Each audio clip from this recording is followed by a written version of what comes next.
Hello,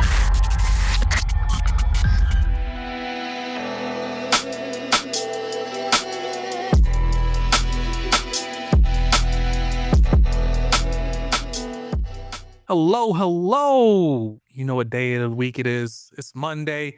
We out here for this podcast. We back, baby. It's been a minute since we've been here, but we wanted to bring it to you because we're going to be busy. We got a lot of stuff going on. And I think a lot of us are really excited to be here. I should say all of us. I hope all of us are excited to be here, not just a lot, because it'd be awkward if that one person isn't. But we're here. I got my boy. Let's change it up this time. We're going to go, YoJohnsen. He's at the bottom of me. So if he's not actually there, I'm sorry. Yo, me, Um, Johnson, check out the walls. Hey, new walls, new cam, new fit. We're here, bro. Everything, new hair. New hair, yeah. Looks nice.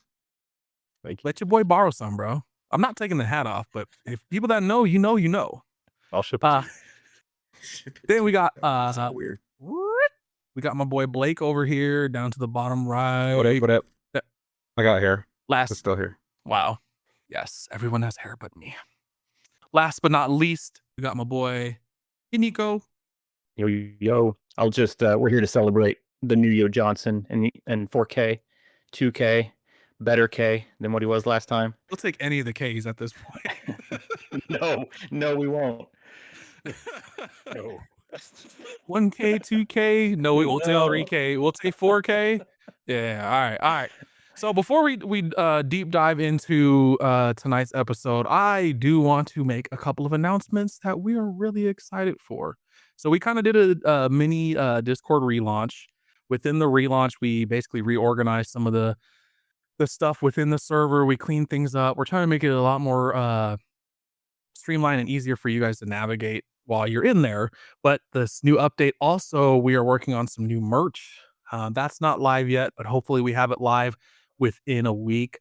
But we also started a new Patreon, which I'm super excited about. It's just, if you guys want to support us, the whole point of us doing this is we're trying to help people find like-minded, people around them. So you don't have to game by yourself. And the best thing about it is all of this money that we, get raised through this type of stuff, it goes right back into the community. We're definitely not doing this to get paid. That's for sure. Because I'm probably losing money, to be honest, because I'm the one putting money into pots, and most people do, and we're all here just to help people get better, but also to be in an environment so they feel welcomed and things like that.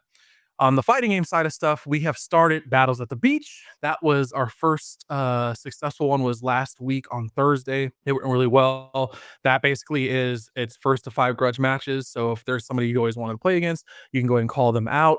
And you get to run a first, to 5 set with them. That's a lot of fun. And the reason it's cool too is it's all streamed. So we're trying to help people getting over those nerves and stuff that you might have when you're on like a stream match.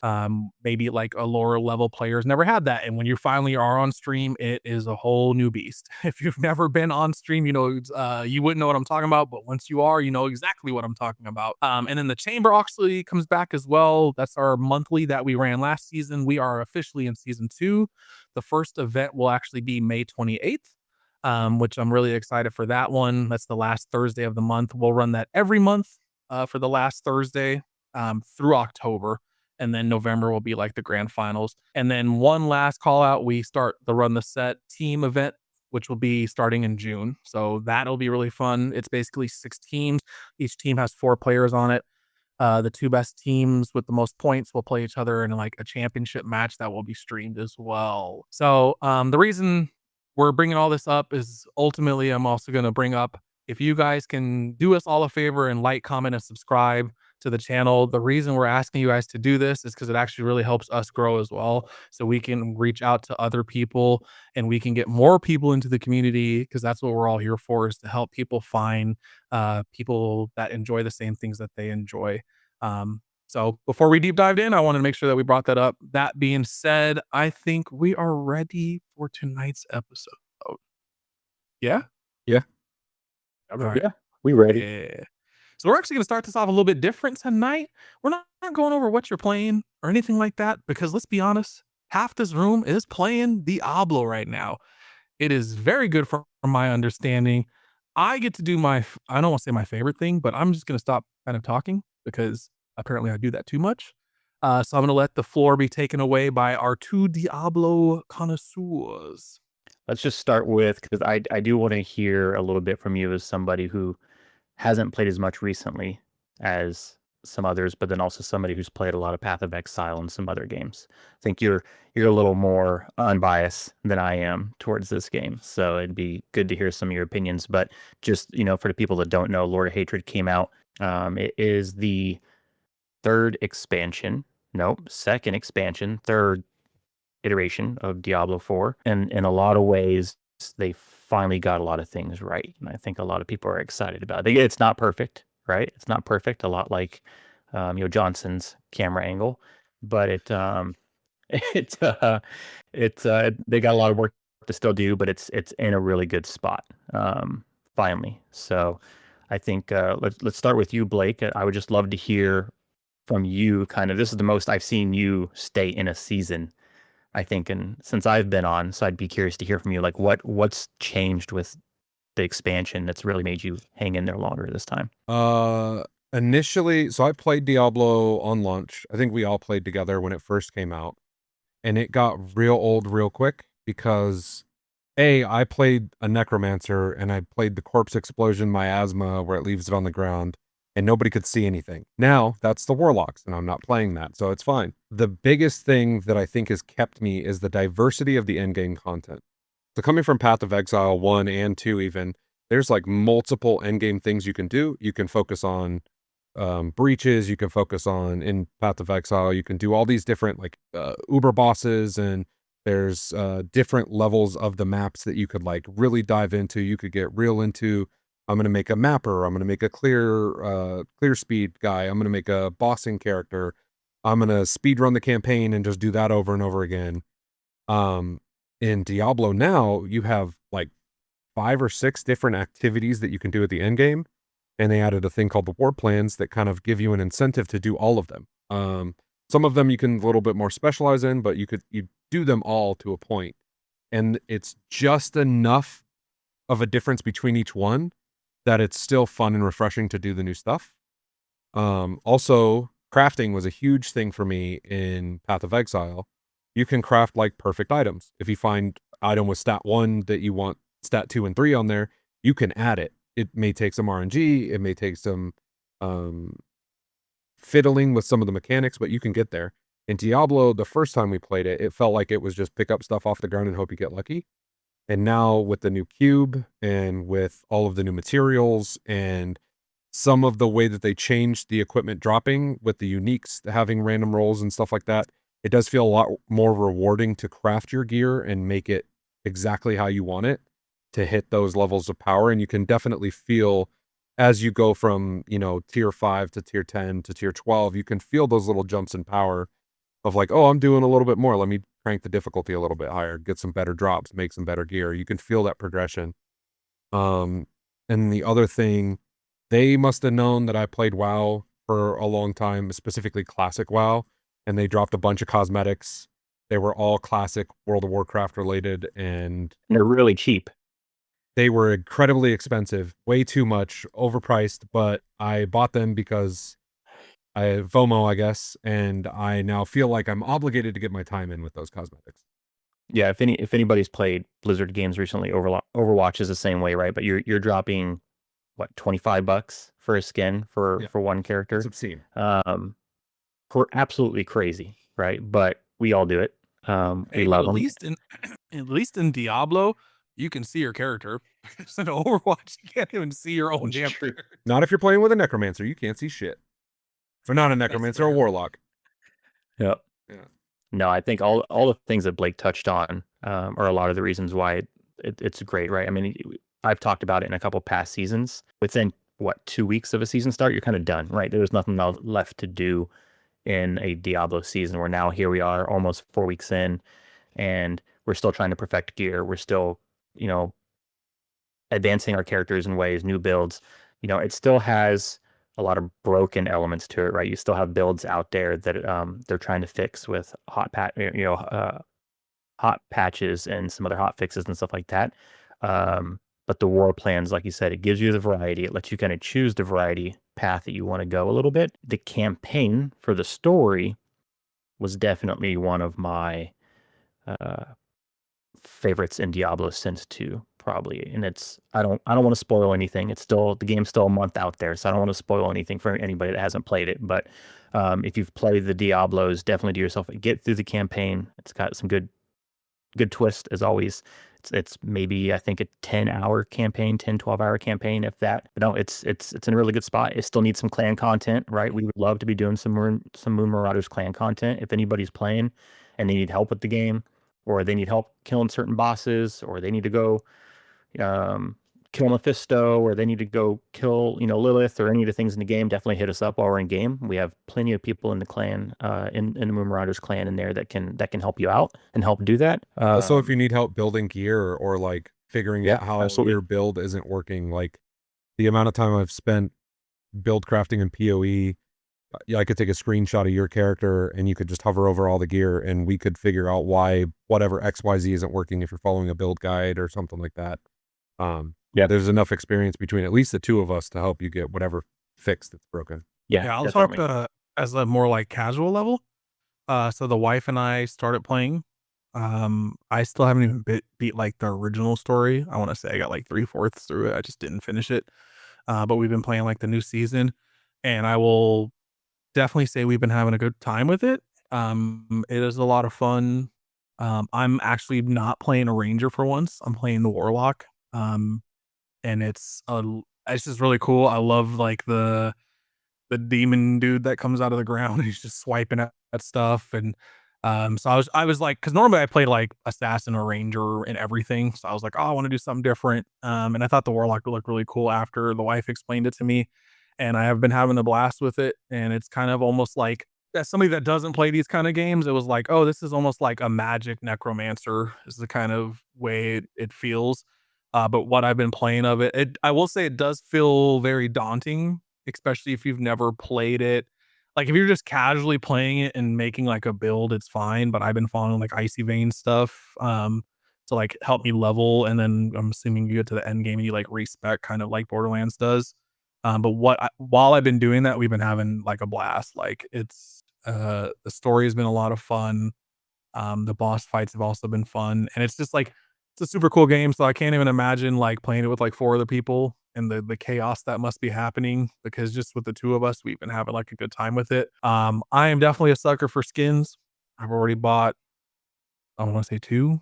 I bought the one that's like she's got like a hat and it looks like almost like a pirate type outfit. And I was like, oh, that's so sick. So I picked that one up, and then I haven't decided on the other one. I have the coins sitting there because I'm like, I'm gonna buy something. I just don't know what it is because man, that shop is like They killed it with skins though this yeah, season, right? it's Between the fire. WoW skins that they released, and then they re-released the WoW skins from the first time they did it.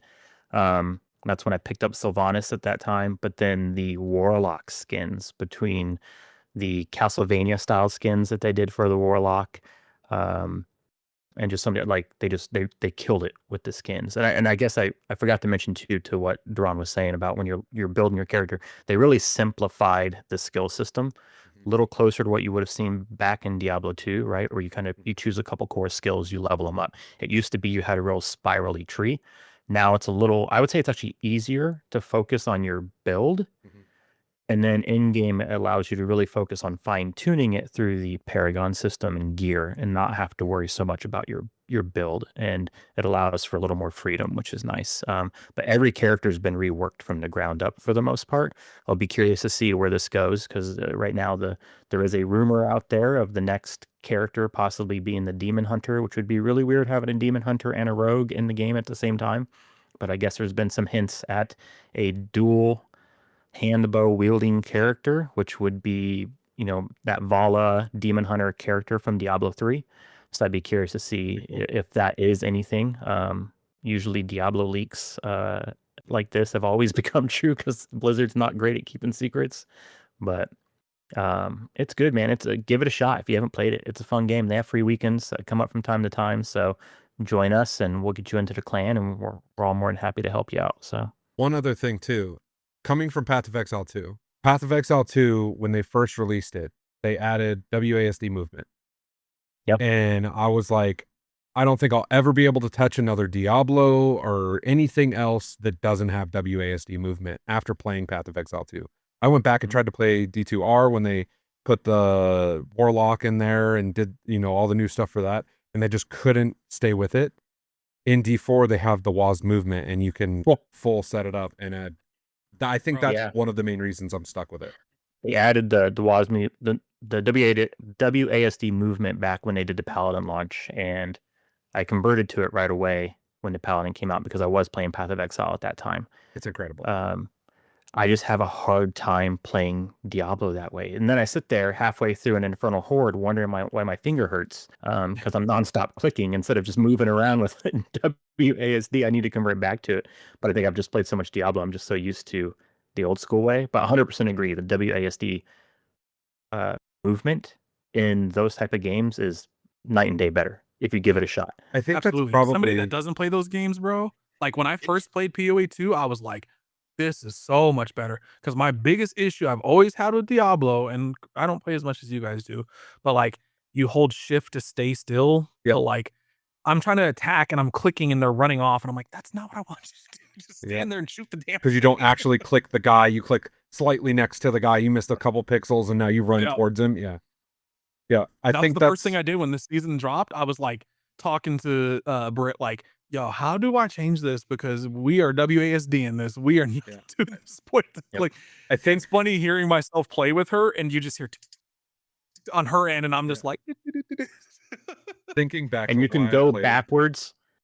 You can move backwards and attack at the same time, which is something you learn in Path of Exile, right? It's something you have to do in Path of Exile, especially when you're playing like, the range type characters. You have to be able to move and attack at the same time. Diablo's never been set up that way. But now that you can do it, it changes how you play a lot of the characters. Yeah, it almost feels like a Souls game where it's like kind of that rolling in your movement is a lot more important than just like clicking and throwing stuff out and watching where you step and stuff like that. So on my build I'm doing, I need a Sigil of Subversion. How do I get? Is that like end game or is that like equipment or? I don't know what the fuck that is. Well, cool. So what's it telling you that you need it for?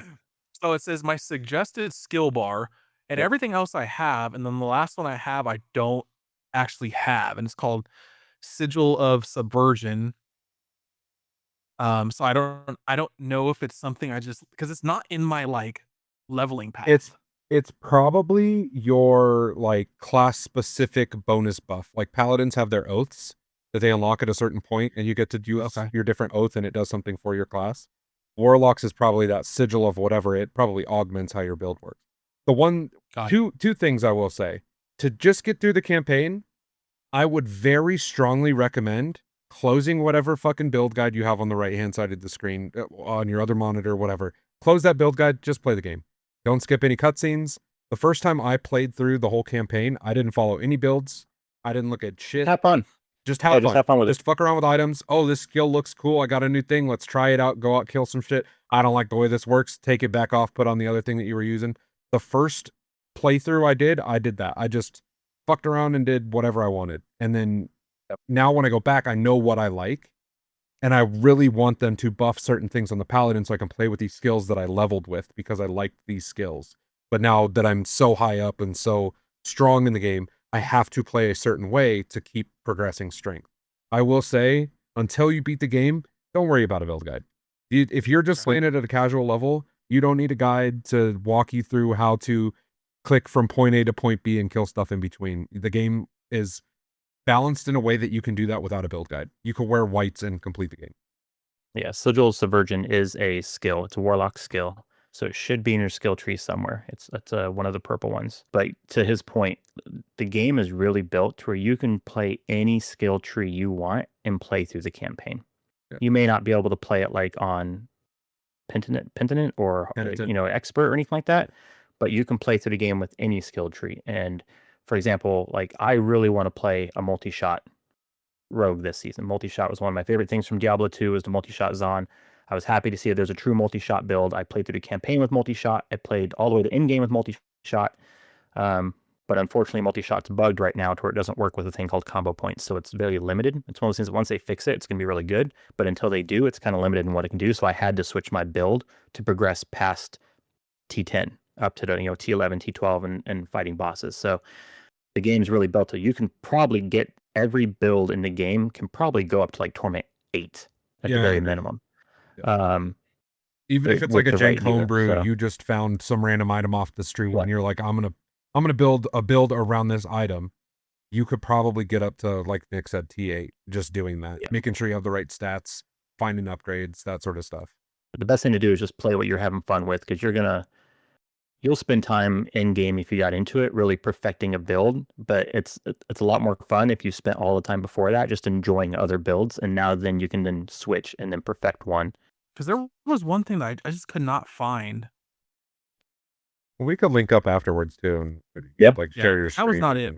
It is because I have been using the sigil. I think it's the command Agram. I don't know. I'll have to take a look at it. It was one of the things that I was like doing and I just could not do it. And I'm like, bro, what the hell is this? This is one of those things that you could post in the Diablo 2 chat of the Moon Marauders Discord after our revamp, and any of the Diablo 2 players would go in there and they could help you. And we do have 2 guys that have heavily played Warlock. So yeah. And we have one of them that is like perfected Warlock. So to get back on track. So we kind of are talking about something that is similar, but a little bit different than Diablo. Similar in the sense that it's like kind of in the fantasy world. So tonight we're going to actually take some time to talk about a card game named Flesh and Blood. It is probably Robo and I's. I can't speak for Robo. I'm assuming so, though. It is by far my favorite TCG I've ever played, and I've played all of them. I've played Pokemon, I've played Magic, I've played Yu-Gi-Oh! I don't say all of. I played the big 3. I currently play Magic, not super hardcore like Flesh and Blood, but I've played Pokemon. I played that for years competitively. Even though I didn't play the video games, I did play the TCG. And then I played Yu-Gi-Oh! As well. And out of those that I played, Fab is by far the best game I've ever played. I think it is a very skill expressive game as well. And I think it kind of fits into back into the previous episode as well. Because we were talking about like competitive mindset and what it's like to be competitive and stuff like that. So we did want to bring it up. I'm going to give the floor back to Robo just because he has a really big event upcoming soon as well. So we'll kind of start with that. And I think it'll be kind of cool just to hear maybe if like Enyco or Dogs or Johnson have stuff that they'd like to talk about or ask questions on it, we can address it there. Like Doctor said, I have Flesh and Blood US Nationals coming up. As of the time of recording, it's a couple of weeks away. There's a brand new set coming out right before Nationals, and this will be the first time I've qualified for Nationals. This will be probably the first time I've taken the game serious enough to qualify for Nationals. Recently, over the last year, I started a competitive team of some friends. We started kind of testing more, taking the game a little bit more serious. And then ever since we've done that, we've got, more than a handful of results under the team's belt of us helping each other grow. And the community is the main reason I stuck with the game. The gameplay is fantastic. The way that I got docked into it is it's a lot like Street Fighter. It's just you versus the other person, but you always get to play every game to its fullest. It's not like Yu-Gi-Oh! Or Pokemon where if you don't draw that one answer by turn 2 or 3, you just lose the game. There are some, outlier games that happens, but it's very, very, very rare. Almost every game you play is going to go, 20, 30, 40 minutes, and you're going to get to play the majority of your deck, and you don't need to draw those power bomb cards, because the other best part about it is the majority of your money, your power cards, are on the table in front of you as your equipment and your weapons, and that's what your whole deck is built around. So you basically play as 2 heroes that are fighting each other. That's the other reason it correlates to Street Fighter. So I play a lot of warriors. It's just kind of the niche that I've fallen into. They like to fight with swords, and they swing weapons and react on the weapons, and it's all about the poker aspect of, am I going to go over your blocks? Am I going to go around your blocks? You have that mental mind game of what am I going to do? I'll push forward a weapon, holding a bunch of cards in my hand and say, guess. And if you guess wrong, then you take damage. If you guess right, then you stop me from dealing the damage. And we just go back and forth like that. I have Flesh and Blood Nationals coming up. It's probably going to be the biggest event that I'll compete in so far to date. I've competed in like callings and pro quests and road to nationals and stuff like that, but I've never competed at this big of a tier 4 with this much preparation and this much, I guess, kind of self expectation. I'm expecting myself to do really well because I've been practicing a lot. The set that this is going to be centered around releases this weekend, the world premiere, and right after that releases, I just got done telling my girlfriend that it's cram time. We're taking every day is going to be something. I'm practicing this that day and this the next day, and we're doing this the next day. And then we're linking up to do this as a team. And then we're probably going to skip this event and do this thing. It's a lot of prep to get ready for this because I don't want to go out there, get blown out, and then be able to have the excuse, oh, I didn't prepare enough. So with that new set coming out, how does that impact kind of like the meta? I mean, obviously you don't know how that specific set is going to impact it just yet, I would assume, right? But it's like I know in other TCGs that I've participated in, it's like a big meta shift like that right beforehand. Like because you can, like, do you have the possibility to, you could run into a deck now because of this new launch that completely changes how everybody plays? Or is it still kind of like, no matter what, it's still going to be a level playing field? Just it's more strategy based versus the way. Am I making sense, I guess? Yeah. I think I get what you're saying. The way that the game releases their new sets is they always do like a spoiler season. So they'll show you, here's the new heroes, here's their kind of overarching gameplay, and then they'll tease little cards here and there every other week or so. And then as it gets closer to the set release, they'll tease a few more cards, and then they'll tease a few more cards, and then you have the whole set before it's fully legal, like 2 or 3 weeks before this event. So that's why that cram time takes in, because everybody's going to be trying all these different variations of all these decks with all the cards we have from the past. The way that Flesh and Blood works as well is there's no rotation like Pokemon. You don't have the next set pushes 3 sets ago out of the game and you can't play those cards anymore. The sets are ever living. The way that the heroes change is if a hero has won enough points from winning tournaments, they eventually reach living legend status. And this living legend status means that they now kind of sunset that hero to give other heroes the limelight to shine. But the game has something like 20 plus heroes in it right now, and they're adding 3 new ones, and the 3 new ones are going to be anywhere from super omega broken, do the most crazy shit that the game's ever seen, to absolute dog water, and they need another couple sets to make them playable. The one thing that's cool that they do too with the living legend is like they'll bring them back. So like my favorite hero in the whole game besides Uzuri is, her name is Aurora. Yeah. And I played her. I fully invested into her when she came out. She's a rune blade. So basically in the game, any character that's a rune blade has physical damage, but they also have like magic damage is the easiest way to think about it. So when she came out, I dropped everything and I was playing her. And then like I took like a 3 or 4 month break. Well, she was so strong that she basically living legend in 6 months. So all of those cards that I bought and stuff, I could not use anymore after 6 months. A lot of people were very upset by it.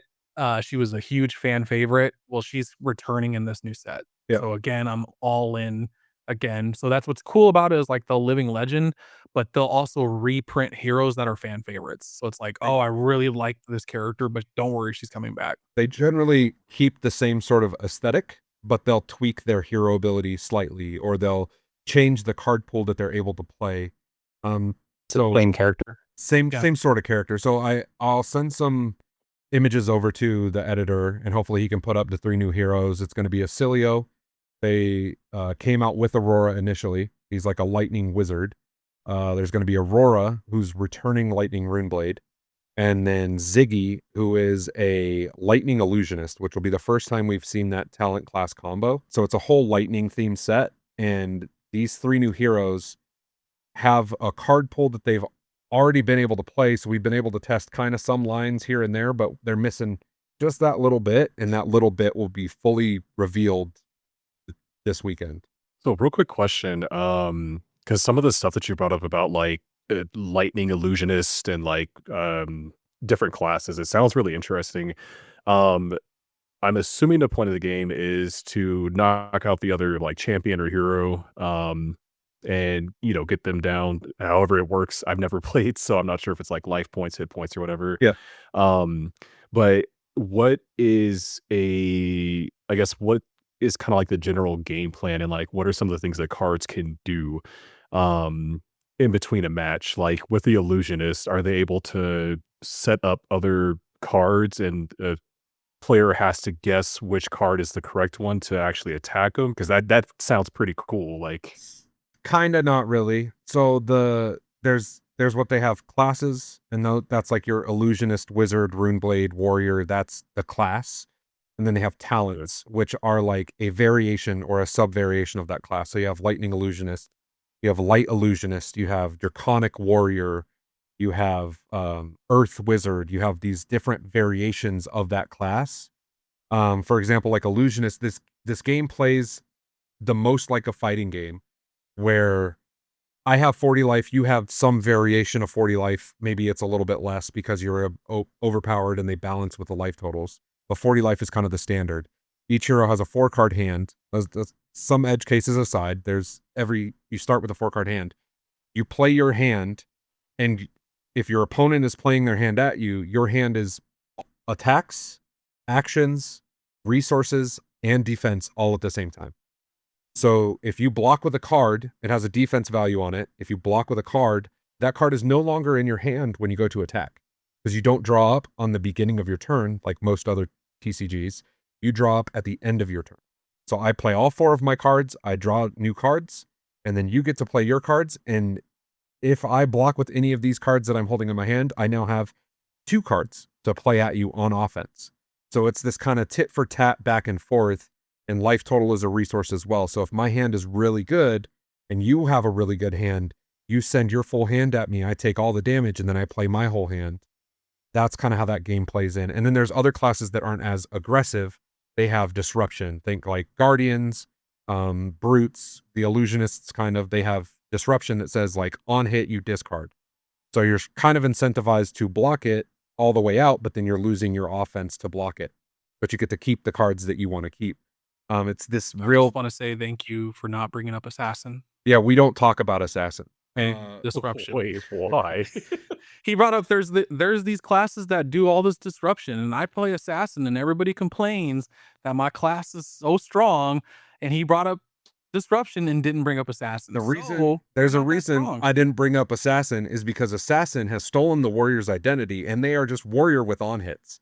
They do everything warriors want to do but better, because they get to play in the reaction step because they're sneaky. And they play a dagger for 1, and then all of a sudden it turns into 15, and you didn't block anything, and now you're almost dead. Yeah, so like my favorite thing about it is like, if you've ever played Pokemon or Yu-Gi-Oh or Magic or whatever, like when you are playing Fab, it is up to you to decide on what you're doing. Yep. Not like if Pokemon, you have the supporter that gets you out of this, or the trainer where you switch or whatever, you just play it, right? That's what you're going to do. If you are playing Fab, or I'm sorry, Yugi, it's like if somebody sets something up and you have the card to stop that sequencing or to get out of that sequencing, you're kind of forced to play it. In Fab, it's up to you. So you could just sit there and go, man, my hand is absolute gas. Whatever he does to me, I'm Send me just the gonna bill. take all of this. Yep. Yep. Send me the I'm going to take 23 to the face this turn. You only have 40 health. That's more than half your life in one turn. But in return, you're thinking like, man, my turn is about to be just as good. And like sometimes you'll play, and when you play it, your playing will actually like be so good that your opponent might fully commit to blocking, and they have no cards for their turn. Yeah. You So they do still nothing. So you they're just still like, the tempo. yeah, you take the tempo back, so you basically get 2 turns in a row because that opponent is so worried about what you're playing and stuff that it's like, I have to block this because if I don't, this thing's gonna get turned on, or this thing's gonna happen to me, or like for example, a real easy one, Katsu is a ninja. Katsu has a thing called Dishonored, where it's like if you don't block it properly and it hits you, you lose your hero's ability for the rest of the game. Yeah. So that turn, you're more incentivized to fully block because you don't want to get dishonored, right? So it's kind of up to you how you want to play it. And that's my favorite thing about it, because every other TCG I've ever played is always like, yeah, you play, but when you play kind of what the game is telling you to play, right? Where it's like, I'm in this situation, Pokemon, I'm asleep. Oh man, I have to get out of this asleep. Oh, I pulled a switch. I'm gonna play the switch to switch my Pokemon. Now I'm not asleep anymore. Yeah. Yugi's the same way. Oh, I set up all these blockers and negates and all this shit, and it's like you're gonna play. Oh, I drew this card to stop your disruption. Cool. I get to play my turn. Oh, you didn't draw it. GG's. There's nothing you can do about it. That's why Yugi is like 2 out of 3, right?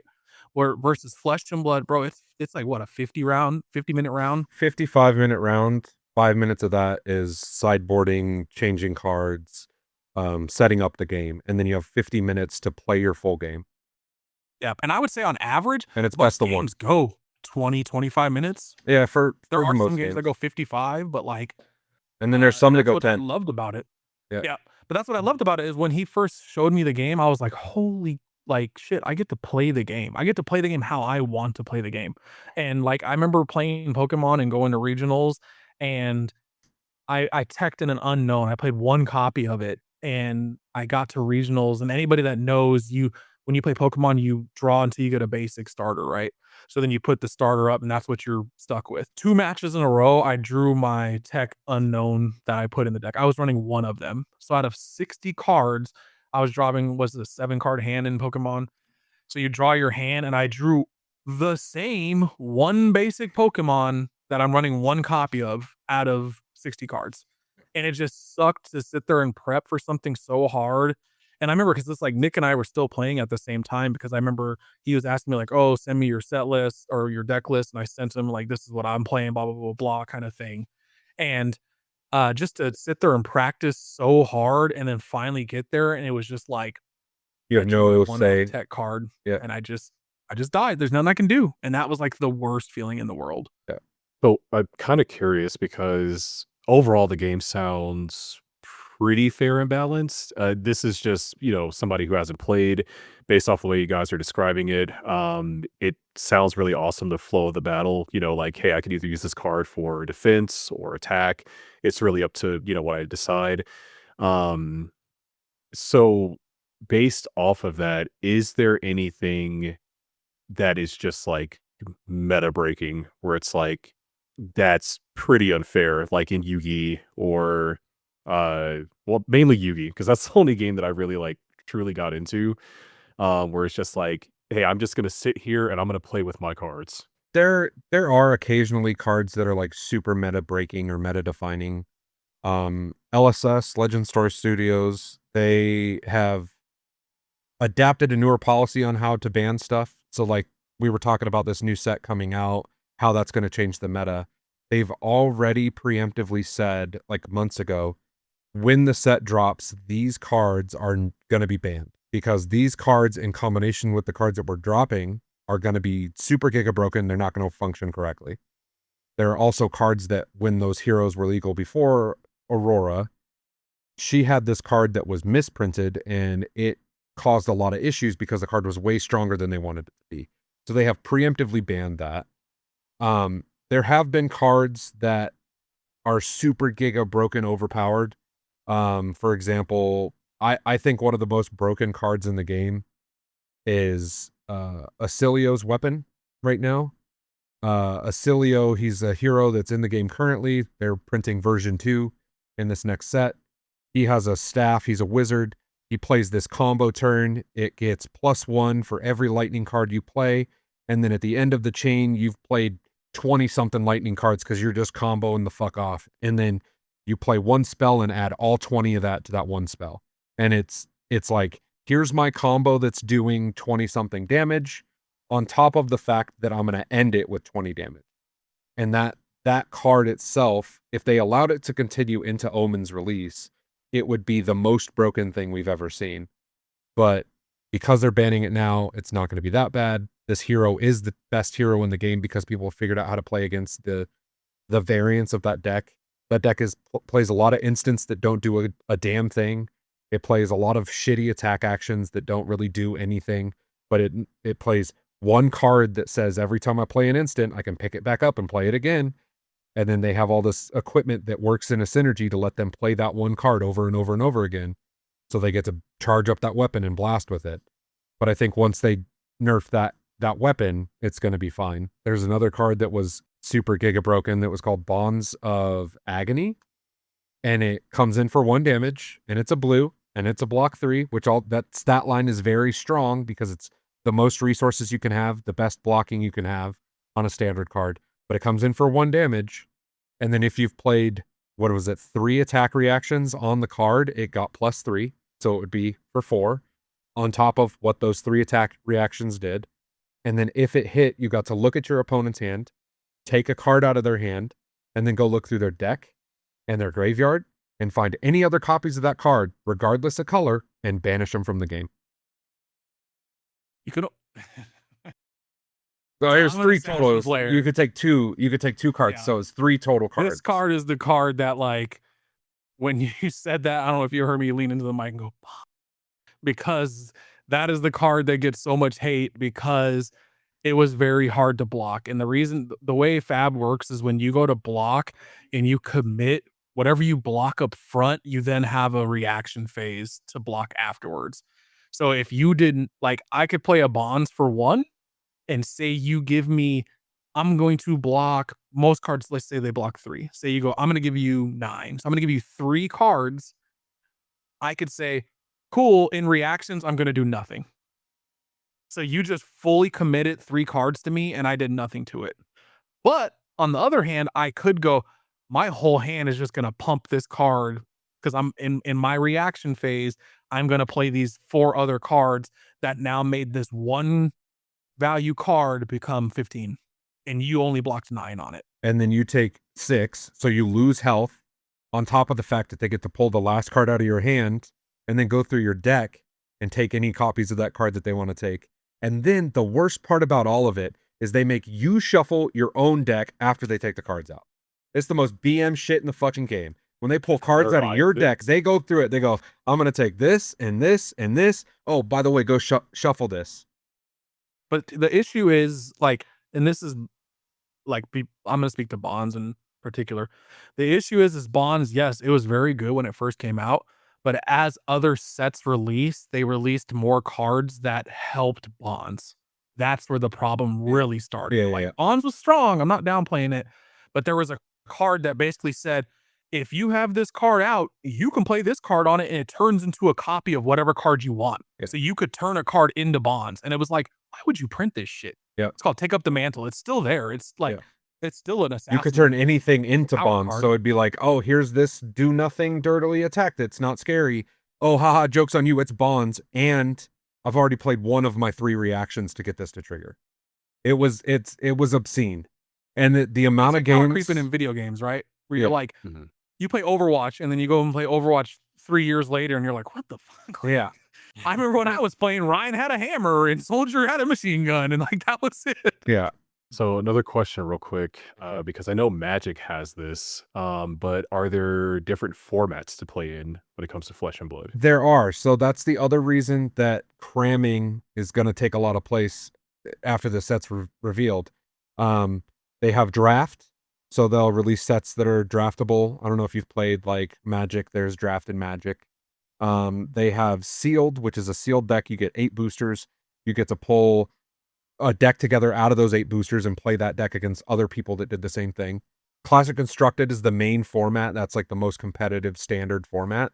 You have Living Legend, where you get to play those decks that, like, the heroes were too busted, the cards were too busted. You get to play all these banned cards and whatever and do all these banned synergies that you can't do anymore.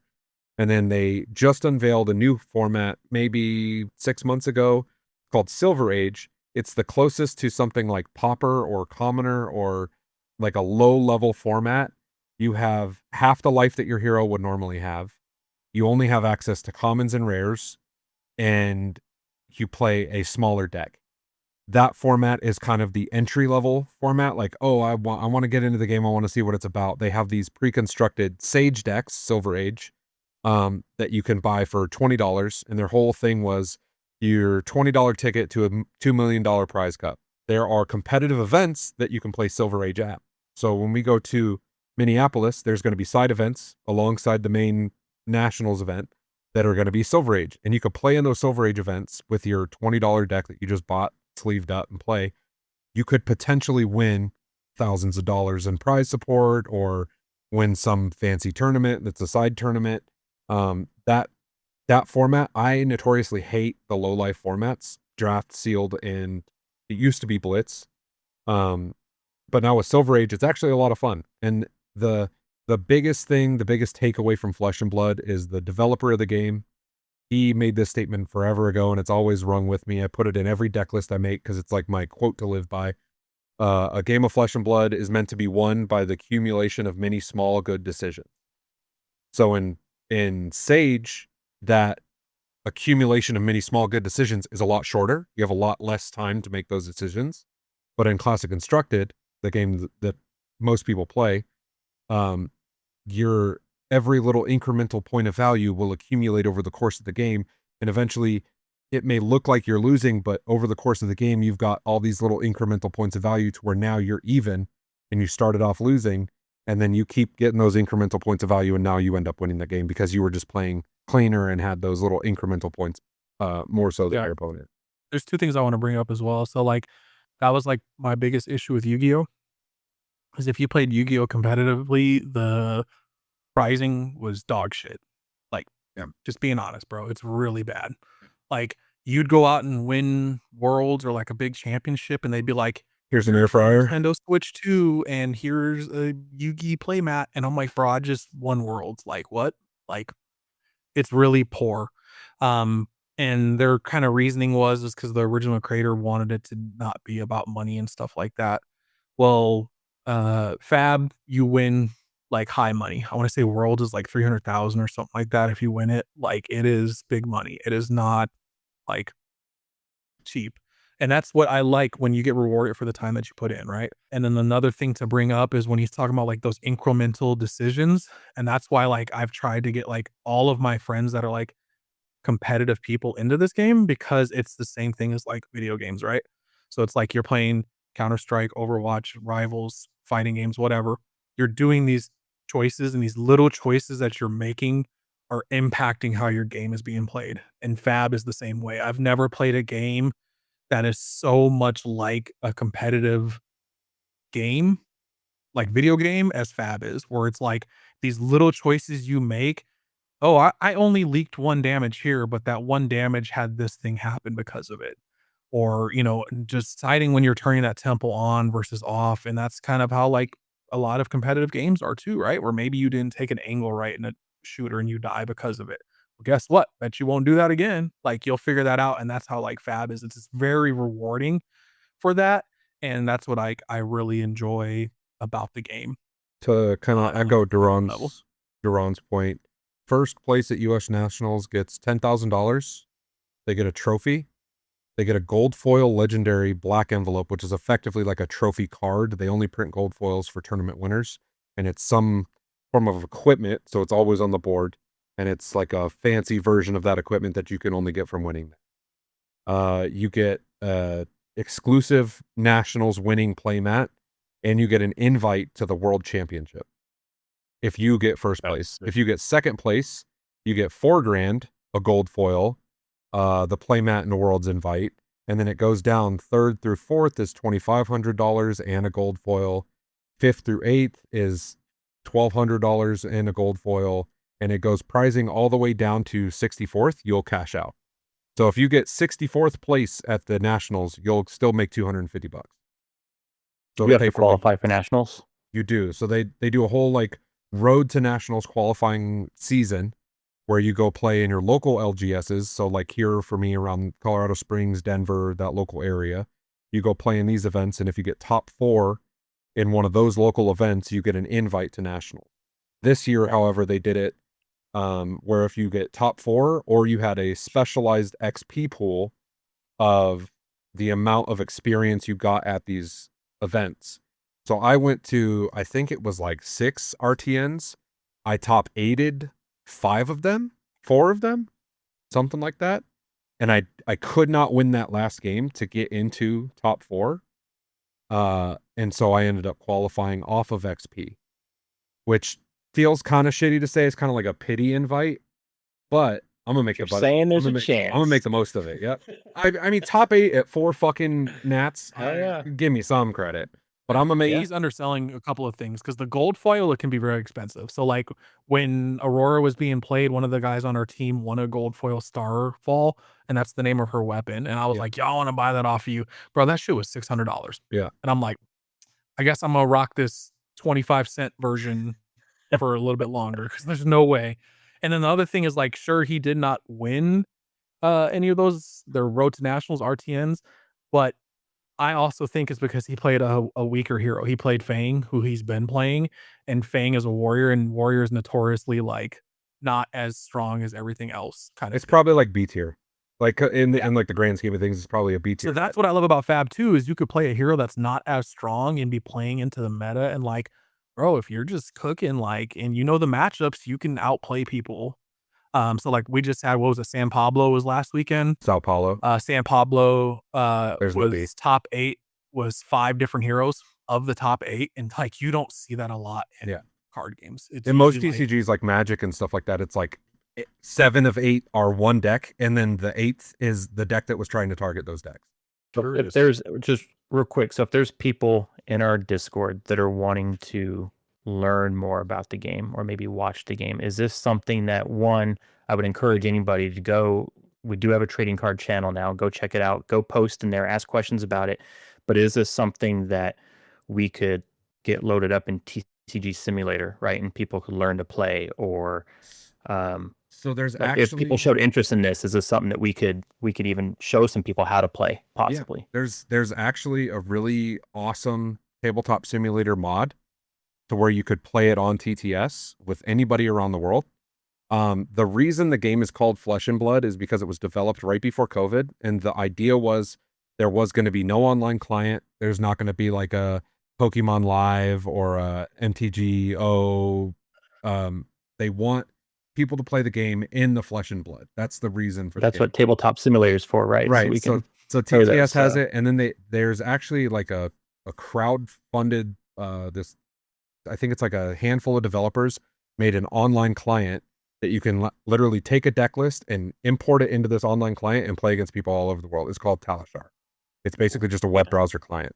and it's free, bro. Like that's It's the free. best thing. Yeah. Anybody that's played TCGs and you try to play online, you know exactly what I'm talking about, bro. Because you're either like trying to get gems, or you're, you know, ripping open packs and scanning QR codes, or you're spending money. Like the fact that you can play the entire game for free online just to learn it is like amazing. And And you just don't see that nowadays. If people want to learn the game, I'm in the Moon Marauders Discord all the time. We made that new channel. I know I was chatting some guys' ear off. I post a link to all the tournaments when they get streamed. Like this weekend, I'm going to post a link to the world premiere so people can watch that.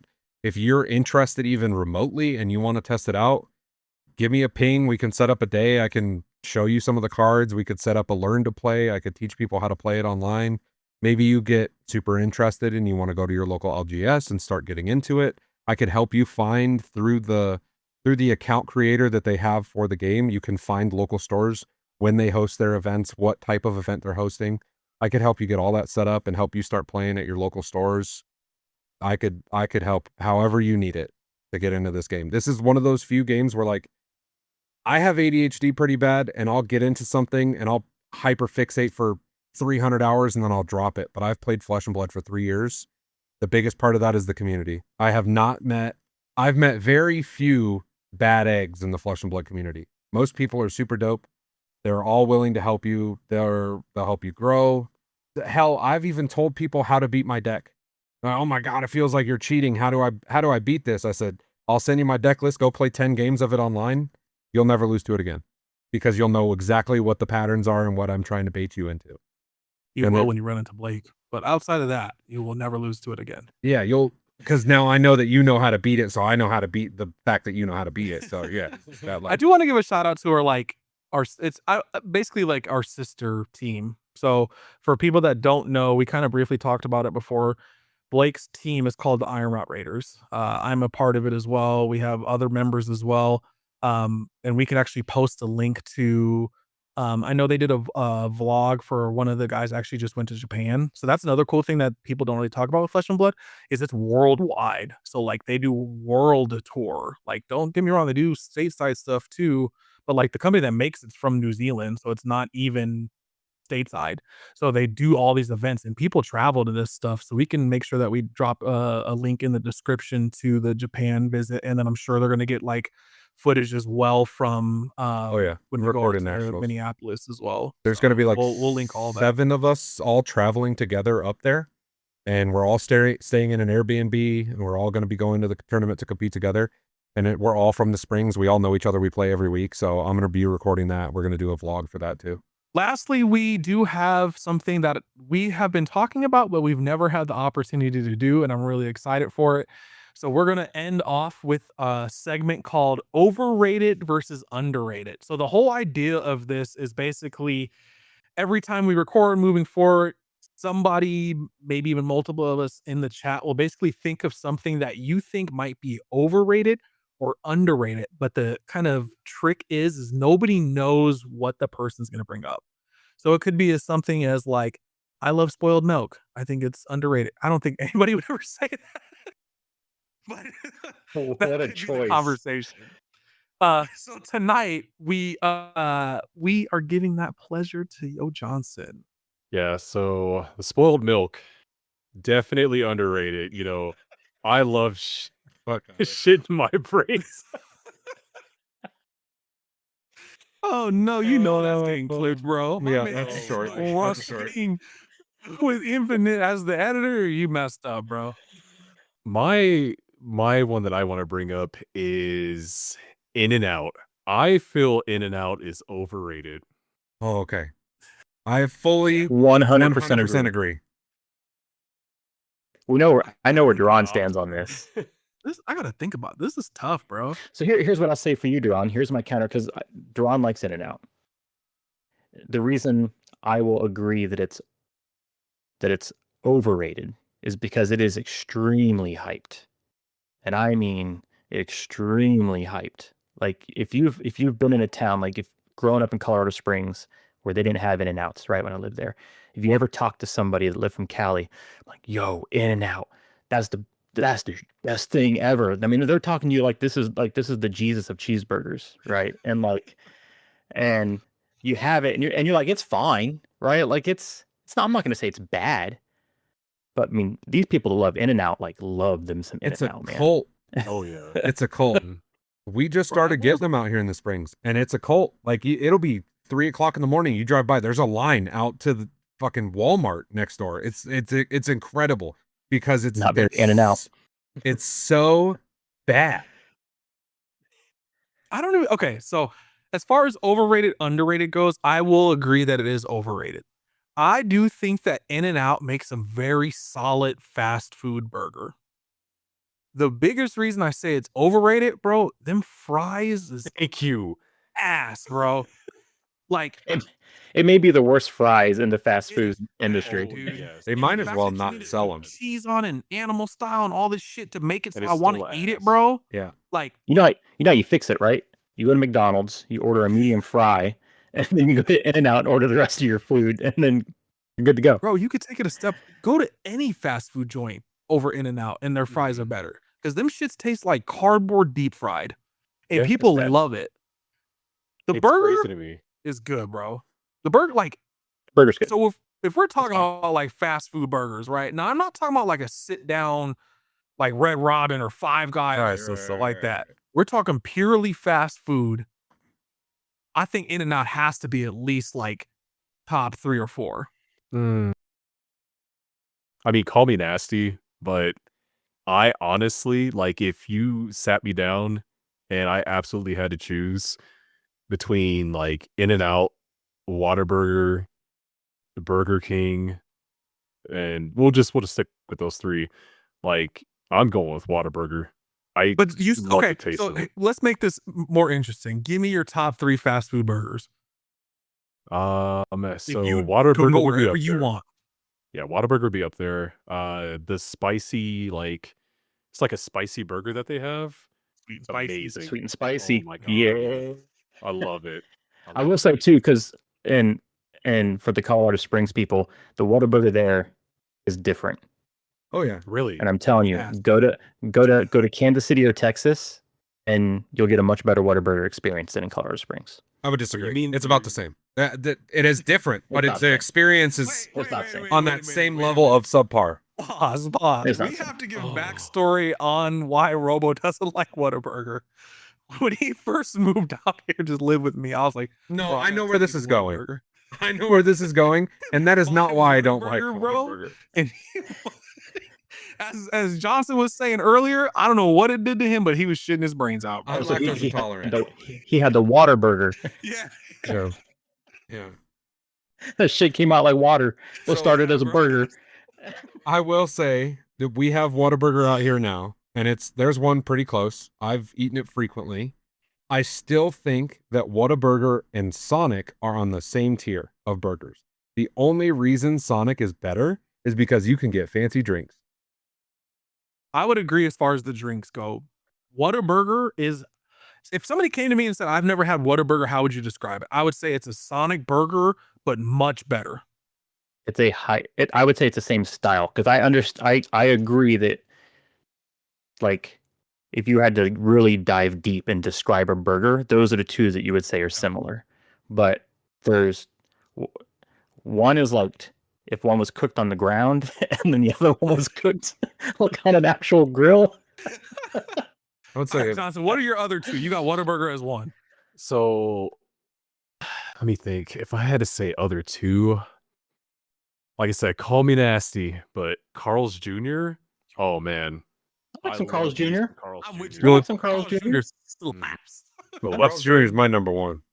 Oh Yeah. my god, I love the West Bacon Jr. Western, bro. Mhm. We don't. The closest Carl's Jr. to me is like an hour away. Don't you have one down the street Oh no. No, I wish, bro. by the Home Depot? Yeah, that's a Jack in the Box. Man, I'm not as good. No, we don't have a Carl's Jr. by us. The closest one that I know of is in Wichita Falls because every time I drive to Colorado, I pass it. We do have What? parties out here. That We have what? parties. We don't have parties, bro. Where you see Hardee's? I'll show you. I'll send you a link. We have All right. parties. Bro, Man, but I every had to time I'm go in with Colorado, I have Ryan's. Carl's Jr. because that's just slaps. Yeah. I'm with you. Oh I like yeah. Carl's Jr. And every time he comes out here, we get it together because my girlfriend won't let me eat it. Yep. We go together. It's like, I don't want that shit. So Telling you, some people just don't the finer cuisine in life, you know. I'm interested to see what you're gonna say. Like, there's only one of two choices that I feel like you can say in this What would be your slot. guess? And if it's not Whataburger, I'm assuming you're gonna either say Wendy's or you're gonna have to say like Burger being dog. Burger King. So it's not Wendy's because Wendy's hit me with that Whataburger that Blake got when he went to Whataburger. Like, I don't know what it was. Like, it's for me, Wendy's is the same as Del Taco. If I'm going there, it's a wrap. I'm calling out the next day. So it's not Wendy's. He's not ordering a wrap. Burgers. There's something about them square patties just don't sit right with me. It's Burger King. Burger King. Yo, have y'all had the new? Apparently, they revamped the Whopper. Have you guys had it? Yeah. How is it? It's pretty good. I have a coworker who was like infatuated with Grogu, and they started doing this Grogu Happy Meal promo thing where you get like a shake and chicken fries and tots and promo bullshit and a fancy cup and a fucking fancy Whopper. It was better than I expected it to be. The shake was liquid diabetes, but it was It's all milkshakes, bro. But I mean, I don't drink milkshakes frequently. It was a risk I was willing to take that day. And My man's lactose, in case you don't know that. yeah. And the burger was surprisingly better than I expected it to be. But I haven't tried it yet, but I've heard it's. I want to piggyback off of the overrated, underrated and say that there's a place that I think that you guys have mentioned that I think is severely underrated. And I think it's Jack in the Box. I don't say because their burgers are spectacular. I say because Jack in the Box is the one place that I feel like inflation hasn't hit. Compared to McDonald's, compared to Burger King, compared to Carl's Jr. even. Carl's Jr. is pretty cheap. But when you think about like the cheapest, best quality fast food burger, Jack in the Box, like hands down, it's like $4 for a burger. and the burger's not bad. And you could get it whenever you want. My problem is when I go to Jack in the Box, I don't get a burger. I normally get like little tacos or something else. Like I don't ever really get the burger when I go there because I've just always been like, like I'd rather have something else from Jack in the Box. So next time you go to Jack in the Box, get a burger and see if I'm right. You know, because I think that it's severely overrated. Who didn't mention who I would have in the top 3? It's probably Culver's. Culver's slaps, bro. Culver's is good. I love some Culver's. I had it in the arsenal. I was waiting. Like, Yeah, I love some Culver's. I think it's just that I haven't had enough Culver's, but like the time that I did go, yeah, you're right. Like Culver's is Butterbird. it's really good. I feel like I'd have like In-N-Out in my top 5. I would know. I would say dip. top 5. Back to the In-N-Out thing, like I don't want to shit on In-N-Out too bad, but I will all day. I think for me, In-N-Out, like where it sits for me is that, like Blake said, it's just everybody like talks about it like it's the god of like burger places to go to. It's a cult. And when you go, at least for me, the burger is decent. Like I'd much rather eat there than McDonald's. Especially if you guys have tried the new McDonald's burger. We said I tried them. really low. I'd rather go. Wait. I feel like McDonald's. Okay. The fact that you only get a quarter pounder and that's like the only burger they sell that actually tastes like a fucking burger. Well, the way that I think about it is that McDonald's is kind of like the, how do I put it? It's the standard. It's like Ryu. Median, like, right? Like it's the median. Yeah, like it's like what people expect. Like, hey, you're either above or below McDonald's. Which one are you? Yeah, exactly. So, like, I'd much rather eat at In-N-Out than McDonald's, because I feel like that's the standard. But when I go, like, if I got the option to choose between, like, hey, you got Whataburger, you got Carl's Jr., you got freaking Burger King, like, it's just the burgers are more filling. In-N-Out is okay for price because it's definitely one of the cheaper options, but I'm not like, damn, I can't wait to eat that burger again. I'm just like, I'm full. I don't think you could pay me enough money to eat in it. Damn. Oh, damn. I couldn't pay you in a case of almonds to eat some In-N-Out. I'd give it a shot. Yeah. Before I send us off, I'm genuinely curious. What do people think of White Castle? Oh, straight fire. Gas. I grew up in Kansas. I'm always going to say it's gas. Maybe that's nostalgia. I haven't had it in forever. The only time I get it now is the frozen ones in the frozen section, but still, nostalgia memories, it's gas. I've had it twice and I thought it was fine. I just don't think I've had it enough to truly be able to judge it. Like I've had it when I was in Vegas, and then I had it when I was in Cali, like once each. Yeah. Like I still want to have, like I haven't had Checkers. I want to have Checkers. Checkers is good. I haven't had Checkers yet. It's very good. So there's a couple out there that I still want to try. Like I don't think it's bad. White Castle. All right. I feel the same as Nick. I'm like, I've had the little frozen ones, but I haven't had it enough to really pass judgment or have an opinion on it. So success. I do have some send off stuff, Duran. If we want to finish it up with something. Before I wave everybody adios. So real quick, at the time of filming this, we are 8 members away from 500 members. And May of 2026 is 4 years of Moon Marauders. So we need everybody's help. Invite your mama, invite your girlfriend, invite your sister. Let's keep building this community. We have to get to 500 members in 4 years. Like, I know Duran has said it to me many times that he never thought that what he started back in 2022 would be at 500 members today. And we have 11 days to get those extra 8 members in here. And so when help we us hit out. 500, we do have a special giveaway plan. Oh, we'll have some giveaways at 500. So hopefully at the time everybody is listening to this, we're like, what the hell is he talking about? We're way over 500. Right. But we're 8 members away as of the time of filming this. Yeah, that's cool. Shout out to the people who are already Moon Marauders. Because yeah, it's just been growing. growing, and it's super awesome to see people, like new people come in and ask questions and get some games in and stuff. So yeah, for everybody who's already here, hey, thanks for being a part of the Moon Marauders. And if you're still watching this long into the video, hit that like button, please, and subscribe. If you've Help us out. watched this far into the podcast, put down in the comments your top 3 burger places for fast food burgers and why I'm wrong about In-N-Out and why everybody else is wrong about Jack in the Box. If you hate In-N-Out, hit that subscribe button. We get one more subscriber. It's me. I go unsubscribe and resubscribe.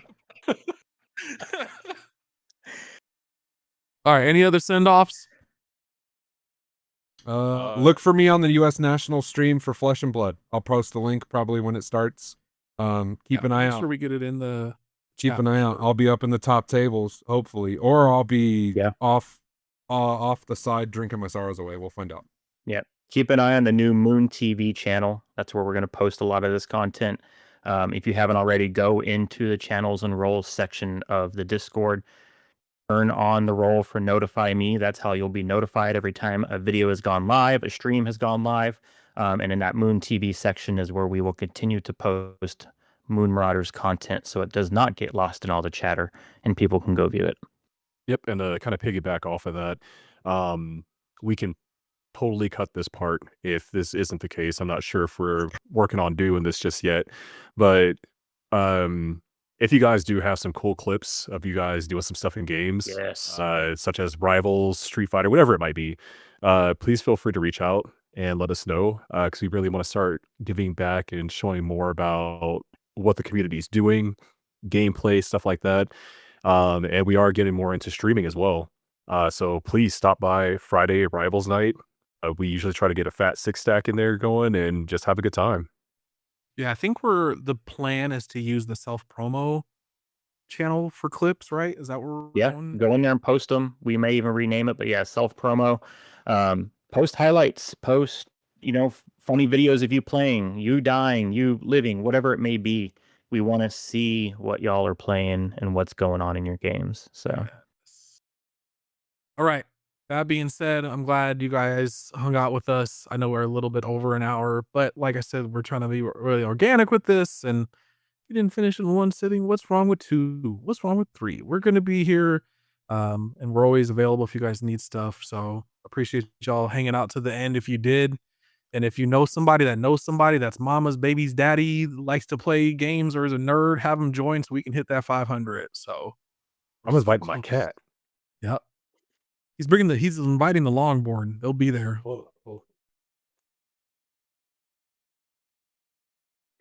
Oh my! That cat counts as 2 people. 2 members. 6 more. 2 members. All right, cool. We have 500 guys. We're set. Jeez. That was chunk. He said, "I'm gonna grab my cats." Plural. All right. Everybody have a good time. Thanks for stopping by. We'll send it off with a peace. Later.